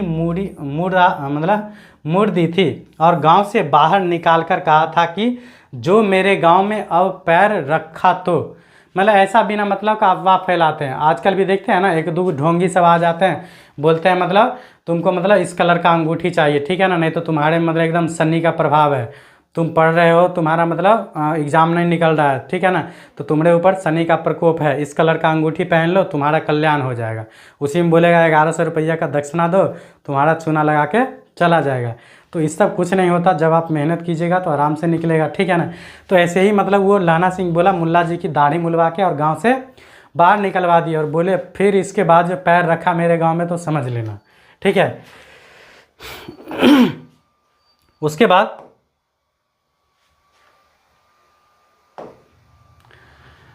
बोल रहा है जो साहब की जेब में से क्या है पिस्तौल चला और लहना की जांघ में गोली लगी। उसके बाद साहब के जेब से जो है पिस्तौल चला, मतलब शायद पॉकेट में रखा हुआ था, ठीक है ना, उसका पॉकेट जो चेक किया नहीं पतलून वाला, तो वो अपने जेब में हाथ डाले हुआ था ऐसे करके, ठीक है ना, ऐसे करके। तो लहना सिंह सोचा वो शायद ठंडा के कारण मतलब हाथ रखा हुआ है, लेकिन उसमें शायद बंदूक था, वहाँ से चला दिया वो गोली, तो लहना सिंह के कान लग गया, जांघ में लग गया। उसके बाद इधर लहना सिंह की हैंडी मार्टिन के 2 फायरों से साहब की कपाल क्रिया कर दी, ठीक है। उसके बाद उसके मतलब फायरिंग कर दिया तो उसके कपार को मतलब ऐसी की तैसी कर दिया। फिर धड़ाका सुनकर सब दौड़ आए और बोधा चिल्लाया क्या है। फिर लहना सिंह ने उसे यह कहकर सुला दिया कि एक हरका हुआ कुत्ता आया था, मार दिया। फिर मतलब बोधा सिंह शायद सोया हुआ था, इस बंदूक की आवाज़ हुआ तो वो जगा अचानक। फिर पूछा लहना सिंह मतलब क्या है, तो बोधा सिंह को उसको सुला दिया जो मतलब एक कुत्ता आया था उसको मार दिया, फिर है और उसको फिर से सुला दिया, ठीक है। औरों से सब हाल कह दिया, सब बंदूकों को लेकर तैयार हो गए। लहना ने साफा फाड़ कर घाव के दोनों तरफ पट्टियां कसकर बांधी। घाव मांस में ही था। उसके बाद पट्टियों के कसने से लहू निकलना बंद हो गया। फिर लहना सिंह जो है बोधा सिंह को तो नहीं बताया, लेकिन बाकी को सारे बात बता के उस सबको मतलब बता दिया जो हम अभी नॉर्मल है। फिर वो साफा फाड़ करके क्या किया तो जहाँ पे गोली लगा था वहाँ पे मतलब कस के बांध लिया, तो उससे मतलब ब्लड जो निकल रहा था वो तत्काल क्या हुआ बंद हो गया। उसके बाद इतने में 70 जर्मन चिल्लाकर खाई में घुस पड़े। उसके बाद इतने में 70 जर्मन अचानक जो है चिल्लाकर खाई में क्या हुआ घुस पड़े। उसके बाद सिखों की बंदूकों की बाढ़ ने पहले धावे को रोका, दूसरे को रोका, पर यहाँ थे 8। लहना सिंह तक कर मार रहा था, वह खड़ा था और लेटे हुए थे, और वे 70 मतलब लहना सिंह तो टोटल मतलब 8 लोग थे ना, और वे 70 बोल रहे अपने मुर्दा भाइयों के शरीर पर चढ़कर जर्मन आगे घुस आते थे। थोड़े से मिनटों में वे समझिए गायब। फिर अचानक आवाज़ आई, वाह गुरुजी फतह, वाह गुरुजी का खालसा, और धड़ाधड़ बंदूकों के क्या हुआ फायर जर्मनी की पीठ पर पड़ने लगे। ऐसा मौके पर जर्मन 2 चक्की के पाटों के बीच में क्या हुआ आ गए। पीछे से सूबेदार हजारा सिंह के जवान आ गया, मतलब पीछे से सूबेदार हजारा सिंह के जवान भी आ गया। इतने में मतलब एकदम फायरिंग होने लगा, ठीक है। उसके बाद बरसाते थे और सामने लहना सिंह के साथियों के संगीन चल रहे थे। पास आने पर पीछे वालों ने भी संगीन पिरोना शुरू कर दिया, मतलब आगे से लहना सिंह थे और पीछे से हजारा सिंह सब पूरा जो सैनिक गया था जर्मन सैनिक से मिलने के लिए वो सब पीछे से आ गया और दोनों तरफ से मतलब क्या किए एकदम चलाना शुरू कर दिए। फिर बोला एक किलकारी और अकाल सिक्खा दी फौज आई, वाह गुरुजी फतह, वाह गुरुजी फतह, ठीक है ना। दा खालसा सत श्री अकाल पुरुष, और लड़ाई खत्म हो गई। ठीक है, उसके बाद 63 जर्मन या तो खेत रहे या कराह रहे थे, मतलब 70 जो कूदा था उसमें से 63 को समझिए या तो मर गए या तो कराह रहा है। सिखों में 15 के प्राण गए थे। सूबेदार के दाहिने में से गोली आर पार निकल गई थी। सिखों के 15 का लगभग जान गया था, मतलब इधर से सिख में से 15 गया था और जर्मनी में समझिए 63 का हाल बुरा था। फिर लहना सिंह की पसली में एक गोली लगी थी। लहना सिंह के पसली में भी एक गोली लग गया था। उसने घाव को खंदक की गीली माटी से क्या कर लिया था, पूरा कर लिया था। बाकी का साफा कसकर कमरबंद की तरह लपेट लिया। किसी को खबर ना हुई कि लहना को दूसरा घाव, भारी घाव लगा है, और किसी को पता भी चलने नहीं दिया कि दूसरा गोली भी उसको लगा है। ठीक है, फिर बोला लड़ाई के समय चांद निकल आया था, ऐसा चांद जिसके प्रकाश में संस्कृत कवियों का दिया हुआ छई नाम का सार्थक होता था। मतलब लड़ाई के समय चांद निकल आया था एकदम पूरा प्रकाशवान, और हवा ऐसी चल रही थी जैसी बाण भट्ट की भाषा में क्या है, तो दंती वीणोपदेशाचार्य, मतलब दांत से बीना बजाने का उपदेश जैसे दे रहा हो वैसे, मतलब हवा क्या कर रहा था, एकदम बह रहा था। फिर वजीरा सिंह कह रहा था कि कैसे मन मन भर फ्रांस की भूमि मेरे बूटों से चिपक रही है जब मैं दौरा दौरा सूबेदार के पीछे गया था। फिर वजीरा सिंह बोला कैसे एक एक मन, मतलब मिट्टी मेरे जूते में चिपक रही है जब मैं दौरा दौरा सूबेदार हजारा सिंह के पीछे गया था। फिर सूबेदार लहना सिंह ने सारा हाल सुन और कागजात पाकर वे उसकी तुरंत बुद्धि को सराह रहे थे और कह रहे थे कि तू न तो होता और आज सब मारे जाते। फिर मतलब सूबेदार लहना सिंह बोला मतलब आज तू ना होता तो सब मारा जाता। ठीक है, उसके बाद इस लड़ाई की आवाज़ 3 मील दाहिने ओर खाई वालों ने सुन ली थी। मतलब ये जो लड़ाई हुआ इसका आवाज़ 3 मील दाहिना साइड वाले जो खाई वाले थे वो सब भी सुन लिया था। उन्होंने पीछे टेलीफोन कर दिया था। वहाँ से झटपट 2 डॉक्टर और 2 बीमार ढोने की गाड़ियाँ चली। उसके बाद उसने पीछे वाले मतलब क्या कर दिया, तो टेलीफोन कर दिया। वहाँ से झटपट मतलब 2 डॉक्टर भी आए और 2 मतलब मरीज को ले जाने वाला जो रहता है वो। फिर बोला जो कोई 1.5 घंटे के अंदर अंदर आ पहुँची, मतलब वो लगभग 1.5 घंटे के अंदर में मतलब उस खंदक तक पहुँच गया। फिर फील्ड अस्पताल नज़दीक था, सुबह होते होते वहाँ पहुँच गए, और फील्ड का अस्पताल नज़दीक था तो सुबह होते होते वहाँ पहुँच गए। इसलिए मामूली पट्टी बांधकर एक गाड़ी में घायल लिटाए गए और दूसरी में लाशें रखी गई। इसलिए मतलब एक गाड़ी में जो है मामूली पट्टी बांध करके मतलब जख्मी सबको रखा गया और दूसरा गाड़ी में लाश भरा गया। सूबेदार ने लहना सिंह की जांघ में पट्टी बंधवानी चाहिए पर उसने यह कहकर टाल दिया कि थोड़ा घाव है, सवेरे देखा जाएगा। मतलब सूबेदार जो है लहना सिंह की मतलब जांघ में जो है पट्टी बांधने की बात कही थी, लेकिन लहना सिंह बोला नहीं छोटा मोटा घाव है, मतलब सवेरे देखा जाएगा। फिर बोधा सिंह ज्वर में बर्रा रहा था, मतलब बोधा सिंह ज्वर बुखार में मतलब क्या कर रहा था, बरबरा रहा था अपने। ठीक है, वह गाड़ी में लिटाया गया। लहना को छोड़कर सूबेदार जाते नहीं थे। यह देख लहना ने कहा तुम्हें बोधा सिंह की कसम और सूबेदारनी जी की सौगात है जो इस गाड़ी में न चले जाओ। मतलब उसको एक प्रकार से शपथ दे देते हैं, सौगंध दे देते हैं, जो तुम्हें बोधा सिंह की कसम है, सूबेदारनी की कसम है जो ना जाओ। ठीक है, तो इससे मजबूर होकर बेचारा मतलब कौन, सूबेदार हजारा सिंह जो है वो लहना सिंह को छोड़ के चले जाते हैं। ठीक है, तो फिर बोलते हैं सूबेदार हजारा सिंह और तुम मतलब तुम क्या करोगे, हम तो चले जाएंगे फिर तुम अकेले। तो बोल रहा है मेरे लिए वहाँ पहुँचकर गाड़ी भेज देना। बोला तुम लोग पहले पहुँचो फिर वहाँ पहुँचकर मेरे लिए गाड़ी भेज देना, ऐसा लहना सिंह बोलते हैं। और जर्मन मुर्दों के लिए भी तो गाड़ियाँ आती होगी। और लहना सिंह बोला जर्मन मुर्दों के लिए भी तो क्या होगा, गाड़ियाँ आती होगी। मेरा हाल बुरा नहीं है, देखते नहीं मैं खड़ा हूँ। लहना सिंह बोला देखते नहीं मेरा हाल उतना बुरा नहीं है, मैं खड़ा हूँ। ठीक है, वजीरा सिंह मेरे पास ही है, अच्छा पर बोला मतलब कुछ होगा तो वजीरा सिंह तो मेरे पास है ना। तो फिर अच्छा कह करके उसके बाद चला गया। फिर बोधा गाड़ी पर लेट गया, भला आप भी चढ़ जाओ। बोधा सिंह बोला लहना सिंह को भला आप भी चढ़ जाओ। बोला सुनिए तो सूबेदारनी होड़ा को चिट्ठी लिखो तो मेरा मत्था टेकना लिख देना। लहना सिंह बोला सूबेदारनी को जब आप चिट्ठी लिखोगे तो मेरा मत्था टेकना लिख देना। जैसे बोलते हैं ना, जो मेरा प्रणाम कह देना, कोई जाते हैं तो बोल देना जो मेरा नमस्ते, तो ऐसे ही बोला मेरा मत्था टेकना लिख देना। और जब घर जाओ तो कह देना कि मुझसे जो उसने कहा था मैंने कर दिया। इसमें जो कहा था उसने कहा था, मुझसे जो उसने कहा था वो मैंने कर दिया। तो सूबेदारनी जो है वो कौन थी पता है? तो वो बाद में जो है सूबेदार हजारा सिंह की पत्नी बन जाती है। जो लड़की जो है अमृतसर के बाज़ार में मिलते थे दुकान पे लहना सिंह से, वो लड़की की शादी अब सूबेदार हजारा सिंह से हो जाता है और वो सूबेदारनी बन जाती है, ठीक है ना।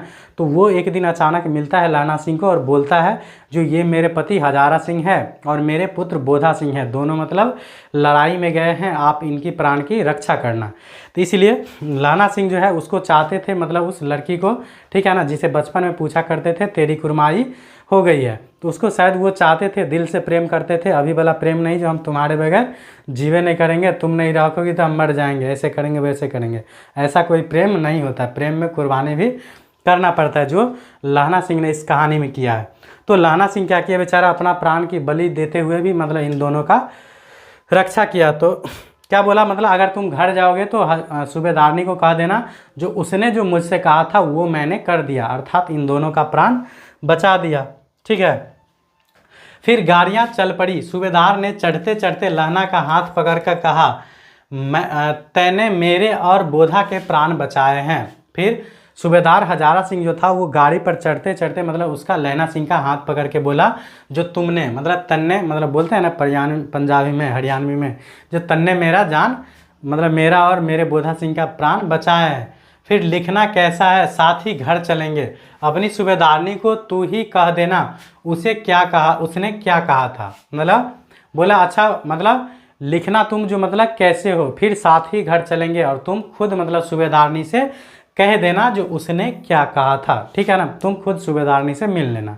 फिर है जो अब आप गाड़ी पर चढ़ जाओ, मैंने जो कहा वह लिख देना और कह भी देना। मतलब ऐसा लहना सिंह बोलता है जो मैंने जो कहा है वो लिख भी देना और कह भी देना। बताइए इतना दर्द भरा कहानी है।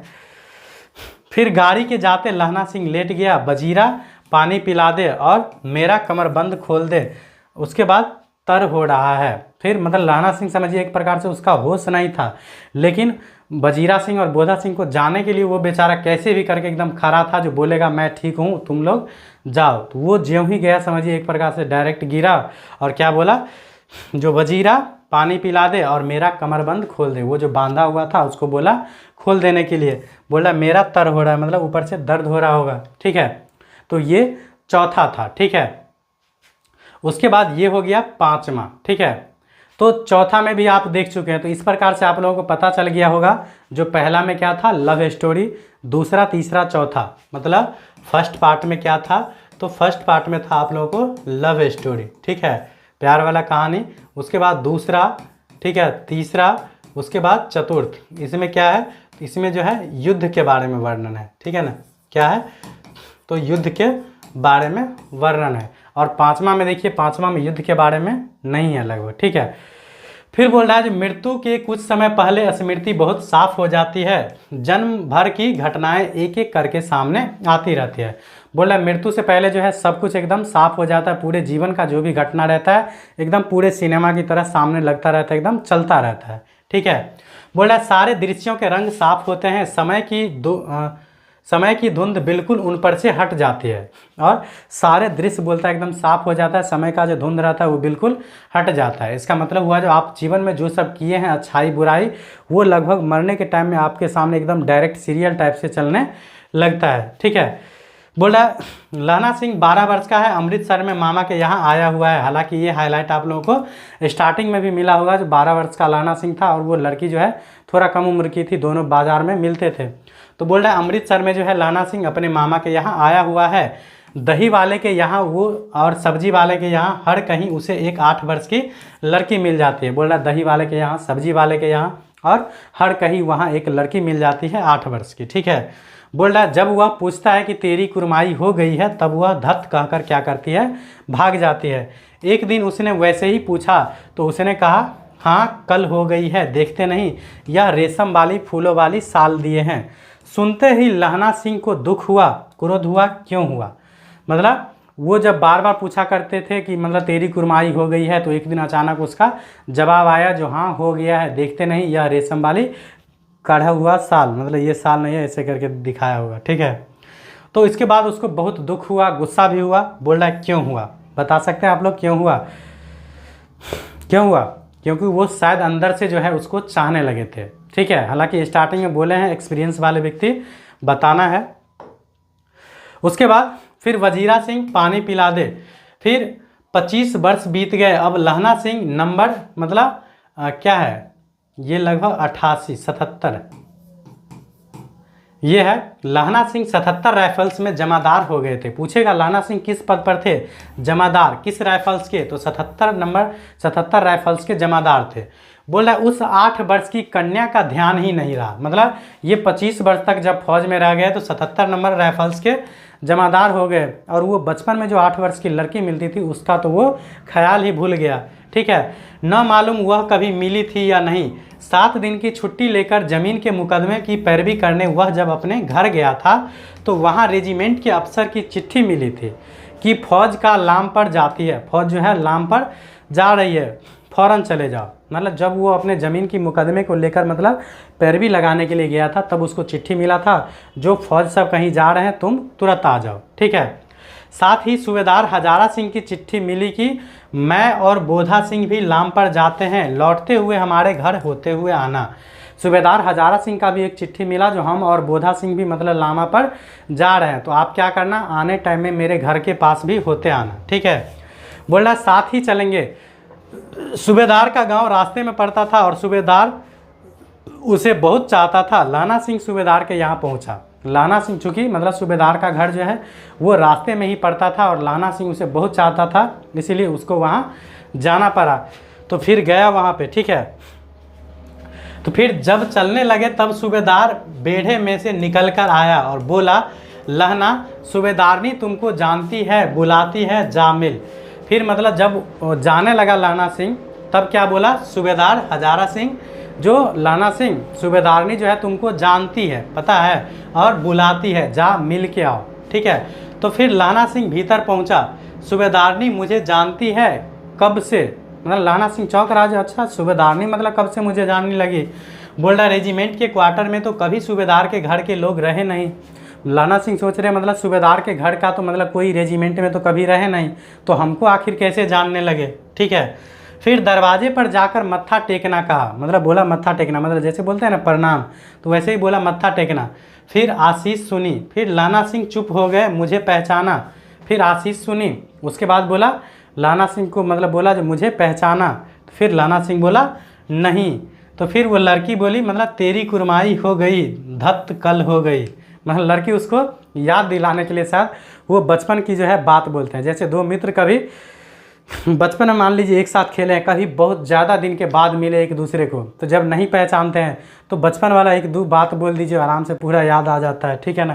तो इसलिए वो बोली मतलब तेरी कुरमाई हो गई है और धत हो गई है। फिर देखते नहीं रेशम बूटों वाला सालू, अमृतसर में भावों की टकराहट में मूर्छा खुली, करवट बदली, पसली का घाव बह निकला और बजीरा पानी पिला दो उसने कहा था। फिर मतलब ऐसा उसको याद दिलाया। फिर जाके उसके करवट बदली, पसली का घाव बह गया, फिर बजीरा पानी पिला दो ऐसा उसने कहने लगा, ठीक है। उसके बाद स्वप्न चल रहा था। सूबेदारनी कह रही थी मैंने तेरे को आते ही पहचान लिया, एक काम करती हूँ, मेरे को तो भाग फूट गए। मतलब ऐसा शायद स्वप्न चल रहा था, बोल रहा है ना स्वप्न चल रहा है। सूबेदारनी कह रही है जो मैंने तेरे को आते ही पहचान लिया, एक काम कहती हूँ, क्या है, तो मेरे तो भाग फूट गए हैं। क्या भाग फूट गया है? तो सरकार ने बहादुरी का खिताब दिया है। तो सरकार ने बहादुरी का खिताब दिया है, उसको मैं क्या करूँगा? बोल रहा है लायलपुर में ज़मीन भी दी है, ठीक है। और बोल रहा है आज नमक हलाली का मौका आया है, पर सरकार ने हम तिमियों की एक घंगड़ी पलटन क्यों न बन दी। बोल रहा जो मैं भी सूबेदार जी के साथ चली जाती, मतलब मैं भी सूबेदार जी के साथ जाना चाहती।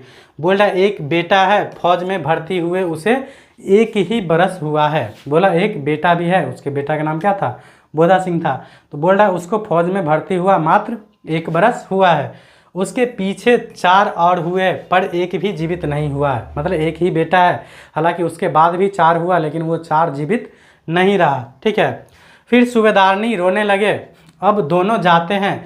मेरे भाग तुम्हें याद है, एक दिन टांगे वाले का घोड़ा दही वाले की दुकान के पास बिगड़ गया था, तुमने उस दिन मेरे प्राण बचाए थे। सूबेदारनी बोलता है, सूबेदारनी को जो है ना, वो बचपन में उस लड़की को अमृतसर के मतलब एक टांगे के नीचे आने से मतलब लाना सिंह जो है बचाया था। तो वही मतलब उसको याद दिलाया है, जो टांगे वाले का एक दिन घोड़ा बिगड़ गया था तो आपने मुझे मतलब उस टांगे के नीचे जाने से बचाया था, मेरे प्राण बचाए थे। बोल रहा आप घोड़े की लातों में चले गए थे और मुझे उठाकर दुकान के तख्तों पर खड़ा कर दिया था। बोला आप अपने मतलब टांगे मतलब घोड़े के टांग के नीचे चले गए थे लेकिन फिर भी मुझे बचाए थे। बोल रहा ऐसे ही इतने दिनों को बचाना, सॉरी, बोल रहा ऐसे ही इन दोनों को भी क्या करना है, बचाना। बोल रहा यह मेरी भिक्षा है, तुम्हारे आगे आंचल पसारती हूँ। बोल रहा यह मेरी भिक्षा है, जिस प्रकार से मुझे आपने बचपन में बचाया, टांगा आने से मेरी प्राण मतलब सॉरी घोड़े के नीचे आने से मेरी प्राण बचाए हैं, उसी प्रकार से इन दोनों को भी बचाना। ठीक है ना, सूबेदार हजारा सिंह को और उसके पुत्र जो थे बोधा सिंह उसको। ठीक है। उसके बाद रोती रोती सूबेदारनी ओढ़ेवी में चली गई, लहना भी आंसू पोंछता हुआ बाहर आया। फिर है, ठीक है, मतलब सूबेदारनी फिर रोती हुई अंदर चली गई और लहना सिंह भी मतलब आंसू पोंछता हुआ बेचारा आ गया। फिर वजीरा सिंह पानी पिला, उसने कहा था। फिर वजीरा सिंह पानी पिला मतलब लहना सिंह शायद मतलब वो मरने के कगार पे है, इस प्रकार उसको मतलब ये सब सीरियल याद आ रहा है। ठीक है। फिर लहना सिंह का सिर अपनी गोद में रखे वजीरा सिंह बैठा है। लाना सिंह जो है मतलब सॉरी लाना सिंह का सिर जो है वजीरा सिंह अपने गोद में लेकर के बैठा है। जब मांगता है तब पानी पिला देता है। आधे घंटे तक लहना चुप रहता है। फिर बोला कौन? किरत सिंह। मतलब आधे घंटे तक लाना सिंह क्या करता है, अचानक से चुप रहता है और फिर बोलता है कौन? किरत सिंह। तो वजीरा ने कुछ समझकर कहा हाँ। वजीरा सिंह बोला कोई बात नहीं, किरत सिंह ही मुझे समझो। तो बोला हाँ, मतलब शायद कुछ बोलेगा। तो बोला हाँ। तो बोल रहा भैया मुझे और ऊंचा कर ले, मतलब वो बोला किरत सिंह, तो शायद लहना सिंह जो है किरत सिंह का भाई था। ठीक है ना। तो बोला किरत सिंह, तो वजीरा सिंह जो है क्या बोला, जो हाँ ठीक है। तो बोला भैया मुझे और ऊंचा कर ले, अपने पट्टे पर मेरा सिर रख ले। वजीरा ने वैसे ही किया। बोला भैया मेरा सिर और ऊंचा कर ले, अपने पट्टे के मेरा पर रख ले। तो वजीरा सिंह जो है वैसा ही किया। ठीक है। उसके बाद हाँ अब ठीक है, पानी पिला दे बस। मतलब बोला हाँ अब ठीक है, बस पानी पिला दे। अब के हाड़ में यह आम खूब फलेगा। बोल रहे अब की बार जो है यह आम जो है खूब फलेगा। चाचा भतीजा दोनों ही बैठकर आम खाना। मतलब चाचा भतीजा दोनों बैठ करके आम खाना खूब। जितना बड़ा तेरा भतीजा है उतना ही यह आम है। मतलब जितना बड़ा तेरा भतीजा है उतना ज़्यादा बोल रहा है यह आम है। और बोल रहा है जिस महीने में उसका जन्म हुआ था उसी महीने में मैंने इसे लगाया था। लाना सिंह बोल रहा है जो मतलब जिस महीने में इसका जन्म हुआ था उसी महीने में मैंने इस आम के पेड़ को लगाया था। फिर वजीरा सिंह के आंसू टप टप टपक रहे थे। मतलब वजीरा सिंह के आंसू जो है टपक रहे थे एकदम। ठीक है। तो देखिए उसके बाद बोल रहा है जो कुछ दिन पीछे लोगों ने अखबारों में पढ़ा, क्या पढ़ा, तो फ्रांस और बेल्जियम, ये है 68वीं सूची। ठीक है। फ्रांस और बेल्जियम 68वीं सूची। मैदान में क्या हुआ, तो घावों से मरा। क्या मरा, तो 77 सिख राइफल्स जमादार लाना सिंह। मतलब ऐसा कुछ दिन पहले जो है लोगों ने अखबार में पढ़ा जो 77 सिख राइफल्स के जमादार लहना सिंह जो थे वो मैदान में घावों से मर गए। तो इस प्रकार से जो है लहना सिंह समझ सकते हैं जो क्या किया, तो अपने प्राणों की जो है न्यौछावर करते हुए भी मतलब अपने प्रेमिका जो थी, हालांकि प्रेमिका डायरेक्ट कहना सही नहीं है, हालांकि वो चाहते थे उनको, ठीक है ना, लेकिन उसने जो कहा था मतलब सूबेदारनी जी जो कहे थे इनको, जो मेरे पति और मेरे पुत्र जो है बोधा सिंह, इन दोनों की प्राणों की रक्षा करना। तो ये बेचारे लहना सिंह जो है समझ लीजिए अपने जान की बाजी लगा करके जो है ये उनकी पति और पुत्र की रक्षा करता है। तो ये होता है वास्तव में असल में प्रेम। ठीक है ना। अभी वाला ये प्रेम नहीं होना चाहिए कि भाई तुम नहीं बात करोगी तो हम मर जाएंगे, नस काट लेंगे, ऐसा करेंगे वैसा करेंगे, तो ये सब नहीं होना चाहिए। ठीक है ना। प्रेम इसको बोलते हैं वास्तव में। प्रेम एक प्रकार का क्या है, तो उसमें मतलब त्याग भी होना पड़ता है कभी कभी। ठीक है ना। जैसे कृष्ण जी राधा को चाहते थे लेकिन वास्तव में उनका विवाह जो है राधा के साथ नहीं हो पाता है। तो ये भी एक प्रकार के प्रेम का उदाहरण है, ठीक है ना। ऐसा नहीं जो है तुम नहीं मिलोगे तो हम मर जाएंगे, ठीक है। तो ये सब मतलब कोई प्रेम नहीं है, ठीक है। तो चलिए, मैंने आप लोगों को जो है आज के इस वीडियो में उसने कहा था कहानी सुनाया हूँ। उम्मीद करता हूँ आप लोगों को काफी अच्छा लगा होगा, काफी रोचक ये कहानी है, ठीक है। तो ये इंटरेस्टेड रूप से देख लीजिएगा, हालांकि खुशी से देखिए चाहे रो के देखिए, देख लीजिए। तो इसका जो है क्वेश्चन आप लोगों को आसानी से बन जाएगा, चाहे से ऑब्जेक्टिव बने या सब्जेक्टिव बने, या लाइन उठा के दे या आपको अर्थ स्पष्ट करने के लिए दे, किसी भी प्रकार से क्वेश्चन पूछेगा। अगर आप लोग लाइन बाय लाइन पूरा सुन लिए हैं तो निश्चित रूप से आप लोग बनाने की स्थिति में रहेंगे, ठीक है। तो चलिए मिलते हैं नेक्स्ट वीडियो में इसके लघुत्तरीय और उसके बाद इसके ऑब्जेक्टिव को, ठीक है। तो वीडियो अगर आप लोग लास्ट तक देखे हैं तो कैसा लगा जरूर कमेंट बॉक्स में बताइएगा, और इसके बाद जो क्वेश्चन आंसर करवाएंगे वो जरूर देखिएगा। तब उस वीडियो में आप लोग बताइएगा जो कहानी देखने से कितना फायदा होता है, ठीक है। तो चलिए मिलते हैं नेक्स्ट पार्ट में, तब तक के लिए बाय, लव यू ऑल। उम्मीद करेंगे आप लोग अच्छे से तैयारी करते होंगे, ठीक है।